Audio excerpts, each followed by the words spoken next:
خلينا نتوقف في النقطة دي، وينضم إلينا السيد رئيس نادي الهلال الدكتور أشرف سيد أحمد الكاردينال. مرحبا بك. مرحبا أستاذ فاطمة، ومرحبا بضيفك الأمين العام الرائع عماد الطيب. نعم، مرحبا بك، ونقول مبروك الجوهرة الزرقاء، وحدثنا حول هذا المشروع الكبير.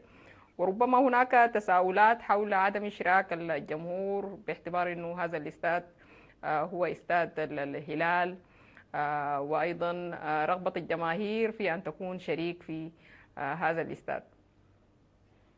أول حاجة نقول مبروك لكل الأمة الزرقاء. أول حاجة مبروك للشعب السوداني إنه يكون في مبخرة ويكون عندهم استاد بمواصفات عالمية، يعني من أعظم الاستادات اللي حتكون في أفريقيا. نعم. سعة وتكنولوجيا ومحتوى. نعم. وبهني الجمهور الأزرق خاصة بهذا الإنجاز اللي بإذن الله سوف ينال النور في أقل من 12 شهر.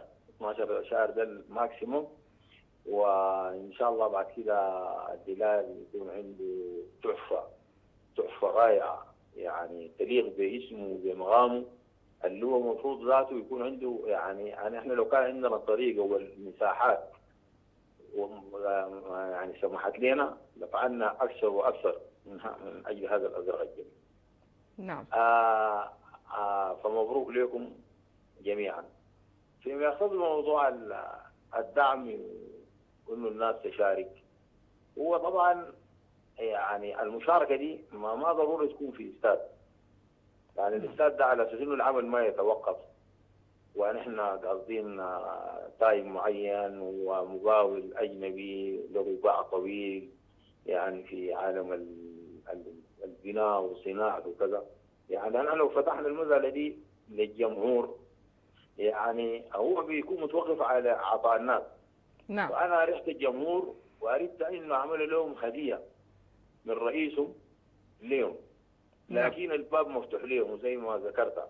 الهلال يعني ما الجوهرة بس، ممكن يدعموا التيم الرديف، يعني المنصرفات الشهرية. الهلال ده فيه مليون باب وجب لأنك تساهم فيه وتنجز.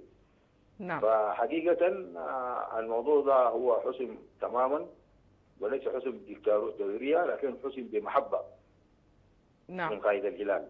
وهو ده كان مشروع برنامجي من قبل 10 سنة حين الانتخابات اللي أنا ما فزت فيها.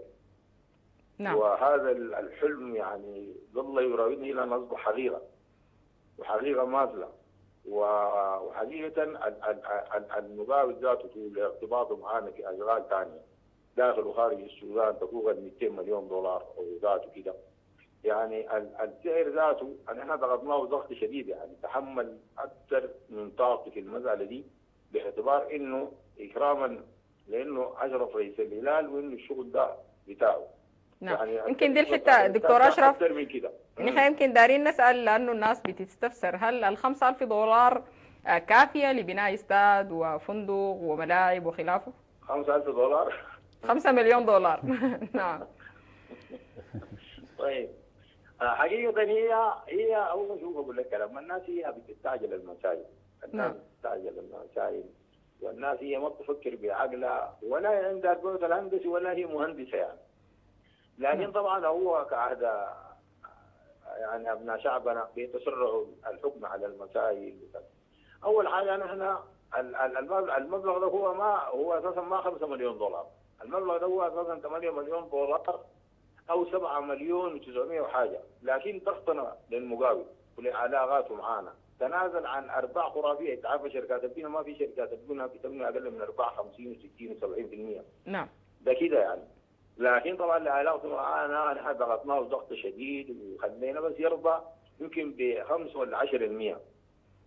نعم. ورضي بها وسعيد بعد ما شاف المهرجانات والناس وغيره. ما عنده فكرة عن الكورة في السودان هو طبعا.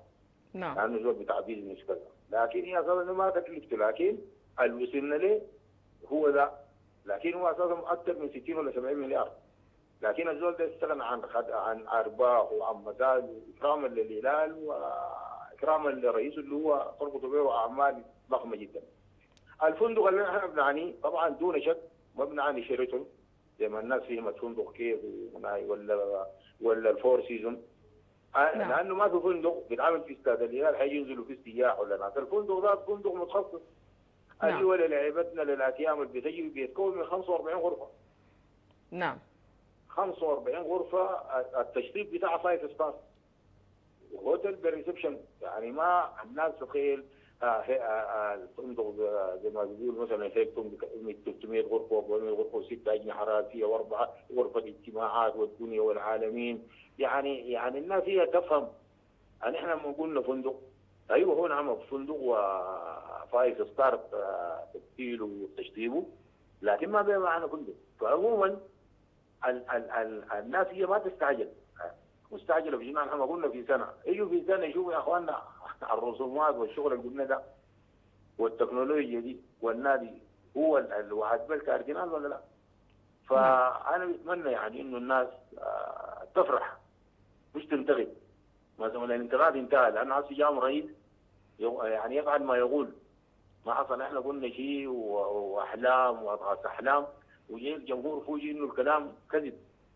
انا رجل بفضل الله لا اعرف الكذب، يعني لان انا بعمل الشغل ده من حاجه من جواي، يعني انه يعني كيان وبعشقه. فانا بعتقد انه الناس ترتقي لمستوى الفرحه زي ما شايف بعض الوسائل الالكترونيه اللي خلوا الايشو الرئيسي اللي هو الجوهره الزرقاء اللي هي حتكون اعظم نادي واعظم استاد موجود يعني في حداثته وتكنولوجيته في افريقيا، يعني يضاهي كل اعد الاستادات الموجوده. فشايفين مشوا لموضوع انه اسم الكاردينال مكتوب غلط وجابوا النون قبل الياء واللام قبل الكاف. بقى يجوا انا الناس ما تنصرف لمسائل اساسا غضبوا فني غلط جاب النون في الياء. شنو يعني؟ الجرم هنا شنو يعني؟ فني غلط وجابه كذا. بعدين هو ده حقيقه هو ما ده حجر الاساس اللي حيكون دايم. ده ما رمزيه للافتتاح الصغير ده، لكن الحجر الاساس ضخم اللي هو حاخذه انا باذن الله في الافتتاح حيخط في الواجهه الرئيسيه للنادي ومنحوت ناحيه برخام، لانه ده تاريخ اللي هو حيتكتب فيه الوقت ذات. حقيقه انا بنفسي يكتب اشرف سيد احمد حسين علي الكرابه وحسين الكاردينال. نعم. الناس ما تنصرف في انه كتبوا النون قبل الياء واليون يعني مسائل كده. يا اهل الهلال خلوا الناس المتخاذلين والناس اللي هم ما بيعجبون الشيء الرائع والجميل للهلال خلوهم في نون وفي يام وفي الكاردينال وفي غيره وفي غيره. بعدين الكاردينال له لغط، يعني ما ربطوا في اسم الرئيسي عشان الناس تختلف حوله. تختلف حوله. يعني شوفوا الجوهر ده حتكون كيف، شوفي العظمه بتاعت الهلال حتكون كيف، شوفي ثاني بصورتنا كيف ونادينا كيف والظروف الرياضه الموجوده فيه، الدخول الالكتروني المزرعه. الناس تصبر هي ما شان انا احنا ما اقول لهم يا اخوانا بعد سنه عشان نجرجرهم. فانا اؤكد وباذن الله وان الحول والقوه بيد العزيز المقتدر ان احنا عملنا كل الاسباب، خرط، شركه، قروش. فاكيد توفيق ربنا في الوقت، وربنا يكفينا شر العوارض وشر المتربصين اعداء النجاح. وان شاء الله نحن قادرين لحسن كل شيء. وبقول لكم مبروك ثم مبروك ثم مبروك. الجوهره في خلال 12 شهر سوف تكون جوهره تضيء سما افريقيا، هي في قلب افريقيا وفي قلب مدرمان، وبالتالي حتكون هي قلب افريقيا النابض ان شاء الله. نعم باذن الله. انا شاكر لك جدا. نعم. بالمداخله الاستاذه فاطمه، وسعيد بوجود الدينامو الهلال اخونا الاستاذ عماد الطيب، يعني رجل رائع ورجل يعني بيقوم بكل الجوب بتاعته باحترافيه، يعني حقيقه اسهلتني. يعني انا طبعا بيشتغل معايا ناس محترفين في بيزنس وفي شغل، فلقيت ما لا ينقصهم يعني اداء وفكرا وفي تنظيم وفي برمجه مسار يعني. نعم. فان شاء الله يعني هو طبعا من الناس الداعمين الجوهره غالبا وغالبا يعني. نعم. وانا باكد للناس انه والله يا اخواننا الجوهره دي ما عندي شريك الا عم شبش. اذا حاقول لكم شريك ثاني زي ما قلت معي شريك جيبوا ورونا عشان نجيب، لكن عم شبشه هو شريك اصيل. دفع الجنيه ده يسوى 39 مليار. نعم. اللي سددته انا. وبعدين الناس هي يعني حتى لو المبلغ زاد نقصت حاجه، ما بندفع المشكله شنو يعني؟ ما هو انا قلت جوهره مبنيه، يقول لي الشغل ده جرى ثاني من 39 جات حاجات اضافيه مثلا تقديرات غلط في 5 مليار زياده 10 مليار 15 20 مليار 30 مليار، وعشان احنا ما دفعنا نص احنا الجوهره ذاته ما دفعنا فلوس في الهلال في الخمسه دي تقريبا نعم 28 ولا 29 مليار، يعني ناس 27 ولا 8 مليار حصلوا في شهرين. طيب ما هي دي الجوهره. نعم فنحن حقيقه بنينا جوهرتين، الجوهره الاداريه بباصنا وببيتنا وبتيمنا وبأولادنا وبرعاياتنا وبتصدرنا للممتاز وفي ماشيين ممتازين، ونخطط عكس تسجيلات مشاري 5 وفرنا قروشة، يعني الهلال يعني في عظمة.